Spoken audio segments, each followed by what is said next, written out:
Hey everyone, and welcome back to Soft Mind. I'm Dr. Cola B. Today, we need to talk about the shadow phase, that strange, confusing period of time before a potential comeback, but after the initial deafening silence. You've gone no contact, you're healing, but suddenly you start to notice things, small, strange, crazy-making things, a like on a photo from 2022, a pocket dial at midnight, a mutual friend casually mentioning them. These aren't just random static. This is often a testing phase. Your mind naturally wants to leap to a conclusion. This is it. They're coming back. They miss me.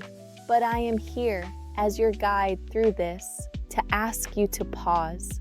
Because in the mind of an avoidant person, a test is not an invitation. It is a low-risk, deeply fearful, and often subconscious way to gather data before they ever risk being vulnerable. The hook for this episode is a powerful paradox. Their distance is their way of asking, will you still be here? Today, we're going to pull back the curtain on this hidden testing phase. We'll identify the 5 most common tests they send, decode the deep-seated fear that is driving this behavior, and most importantly, show you how to respond from a place of secure power, not anxious hope. 1. The psychology of the test. Why not just be direct? First, we must get inside their operating system. Why test at all? Why not just send the text, I miss you, I made a mistake? Because for a person with an avoidant attachment style, a direct, vulnerable statement like that is the psychological equivalent of jumping out of a plane with no parachute. They are caught in a profound approach avoidance conflict. The approach, the want. They are lonely. They are in the regret phase, SO5-EO3. They are engaging in rosy retrospection, remembering all the good parts. They genuinely miss the connection, the comfort, the validation you provided. Part of them truly wants to reach out. The avoidance, the fear. But their survival programming is screaming. Their fear is twofold. Fear of rejection. What if I reach out and she's angry? What if she's with someone new? What if she ignores me? The shame will be unbearable. Fear of engulfment. What if I reach out and it works? What if she pulls me right back into that same suffocating pressure, those same demands, that same intensity I ran from? I'll be trapped all over again. They are completely paralyzed between these two fears. So they don't make a move. They run a diagnostic test. A test is a low-risk, high-reward, perfectly deniable action designed to get you to reveal your emotional state first. They are not offering accountability. They are trying to gather data. Is the coast clear? Are you still angry? Or are you still waiting for me? 2. The 5 most common tests decoded here are the subtle signs they are testing the waters, trying to see if it's safe to make a move. Sign number 1, the digital ghost re-engages the 2 a.m. like. What you see, you've gotten used to them just watching your stories, as we discussed last week. But then a new notification. They liked a photo from 18 months ago, or they liked a random tweet. It's often late at night, and it's always something slightly off. The clinical decoding. This is an intentional deniable ping. It is a digital slip-up on purpose. They know you see your notifications. They know this will confuse you. They are hoping for one of 2 outcomes. 1, you'll get so confused you'll be the one to text them, hey, creeping on my old photos? Which puts you in the pursuer role and takes all the risk off them. Or 2, you'll like one of their old photos back, a digital nod that signals, yes, I'm thinking of you too. The coast is clear. Sign number 2, the proxy check-in using mutual friends. What you see, a mutual friend texts you, hey, so random, I ran into your ex. They asked how you were doing. I told them you seemed great. They said, that's good to hear. The clinical decoding. This is reconnaissance by proxy. They are using your friend as a shielded messenger. They accomplish 3 things at once. 1, they gather data on your emotional state. Does she seem great? Is she with someone? 2, they send a clear, non-vulnerable message to you. I'm still thinking of you enough to ask. 3, they get to gauge your reaction, which they know your friend will likely report back to them. Yeah, she seemed happy, or she got really quiet. It's a way to have a conversation with you without having a conversation with you. Sign N 3, the accidental call or wrong person text. What you see, your phone rings, it's them. It rings once, then hangs up. 5 minutes later, a text, sorry, pocket dial.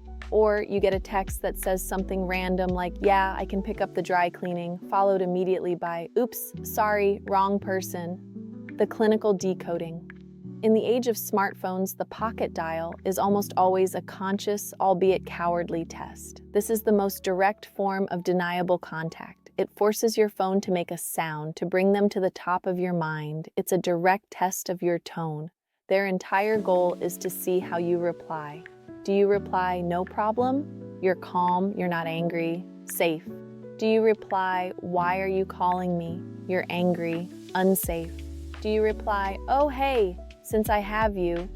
You're eager, safe, but also a risk of engulfment.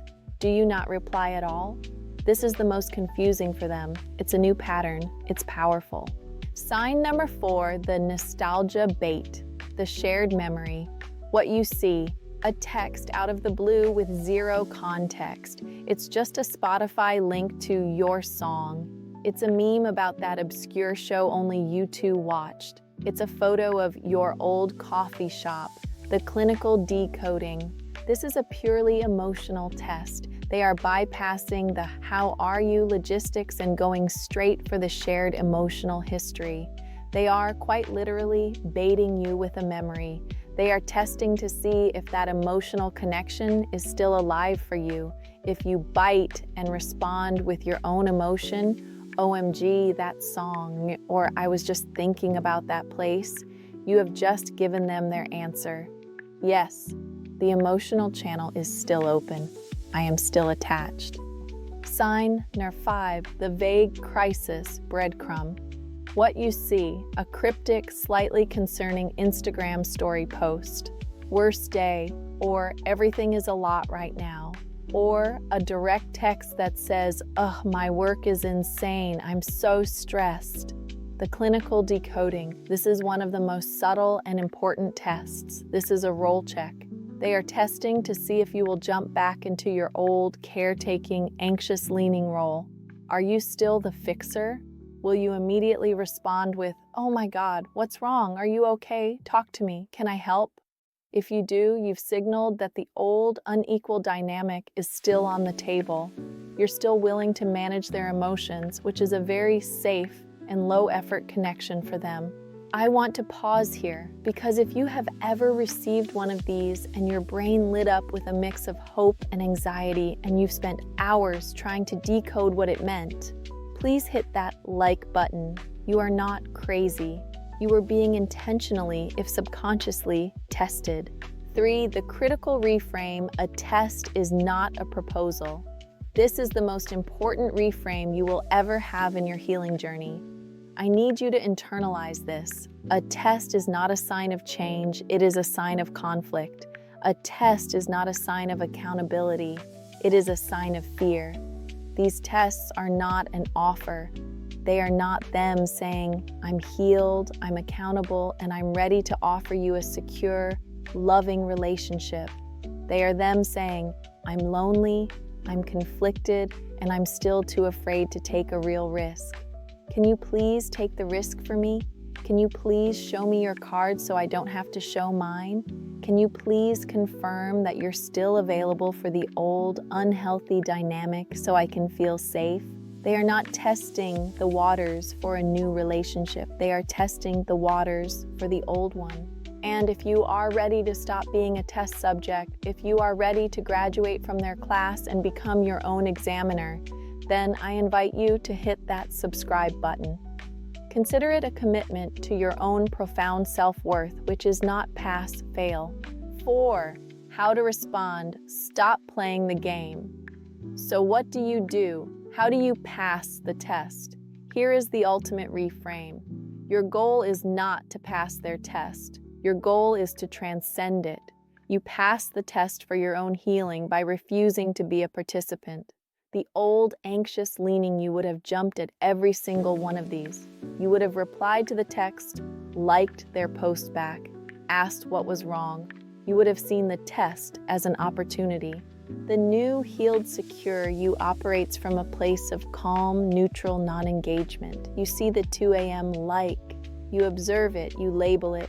Ah, that's a test ping. That's their loneliness. That's not my responsibility.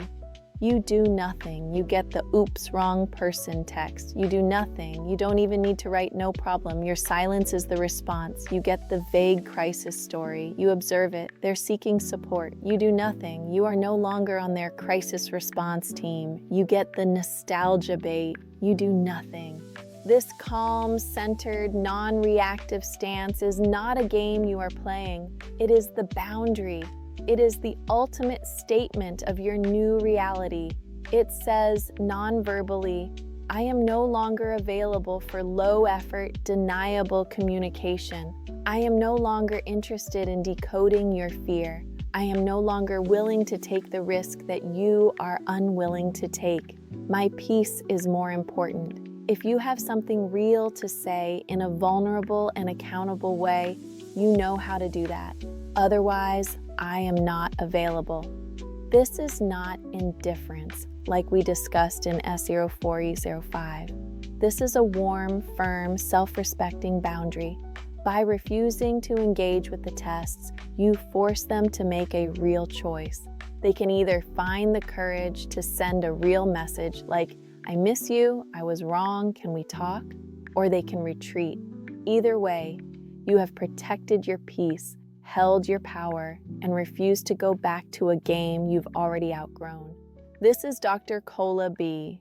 Thank you for being here and doing this incredibly empowering work. When you can see a test for what it is, a symptom of their fear, it loses all of its power over you. If this message gave you the clarity to see these behaviors in a new light, please like this video and subscribe to the channel. And now that you know how they test the waters, you need to understand what actually happens when they decide to jump in. I want you to go watch our next episode. When the avoidant falls in love, the hidden transformation. It's the other side of this coin. Remember, don't be flattered by a test. Be empowered by your ability to see it and to choose yourself. I'll see you next time.